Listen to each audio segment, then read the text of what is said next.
దమ్ముంటే 10 మంది ఎమ్మెల్యేలు మీరు కొన్నారు కదా, 10 మంది ఎమ్మెల్యేలతో రాజీనామా చేసి ఉప ఎన్నికలు సిద్ధం కావాలని చెప్పేసి నేను ముఖ్యమంత్రి గారికి సవాల్ చేస్తున్నా. రాబోయే స్థానిక ఎన్నికల్లో అద్భుతమైన విజయాలు సాధిస్తుంది బీఆర్ఎస్ పార్టీ.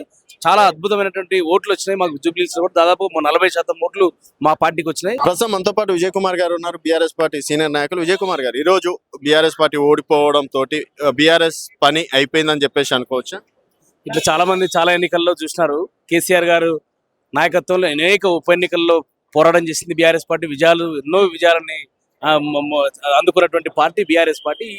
ఈ చిన్న ఎన్నికల్లో ఓడిపోయినంత మాత్రాన ఎక్కడ కుంగిపోయేది లేదు, ఆగమయ్యేది లేదు. బీఆర్ఎస్ పార్టీ శ్రేణులు మేమంతా కూడా కేసీఆర్ గారి సైనికులము, కేటీఆర్ గారి సైనికులము. వారి యొక్క మార్గదర్శనంలో బీఆర్ఎస్ పార్టీ అద్భుతమైనటువంటి విజయాలు సాధించబోతుంది. నిజంగా బీఆర్ఎస్ పార్టీని ఎదుర్కోవాలనుకుంటే, బీఆర్ఎస్ పని అయిపోయిందని వాళ్ళు అన్నట్లయితే, దమ్ముంటే 10 మంది ఎమ్మెల్యేలు మీరు కొన్నారు కదా, 10 మంది ఎమ్మెల్యేలతో రాజీనామా చేసి ఉప ఎన్నికలు సిద్ధం కావాలని చెప్పేసి నేను ముఖ్యమంత్రి గారికి సవాల్ చేస్తున్నా.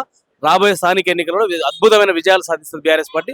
చాలా అద్భుతమైనటువంటి ఓట్లు వచ్చినాయి మాకు. జూబ్లీస్ కూడా దాదాపు 40% ఓట్లు మా పార్టీకి వచ్చినాయి. మేము ఎక్కడ కూడా వెనుకడ చేసేయలేదు. ఈ రాష్ట్రానికి ప్రత్యామ్నాయం బీఆర్ఎస్ పార్టీ.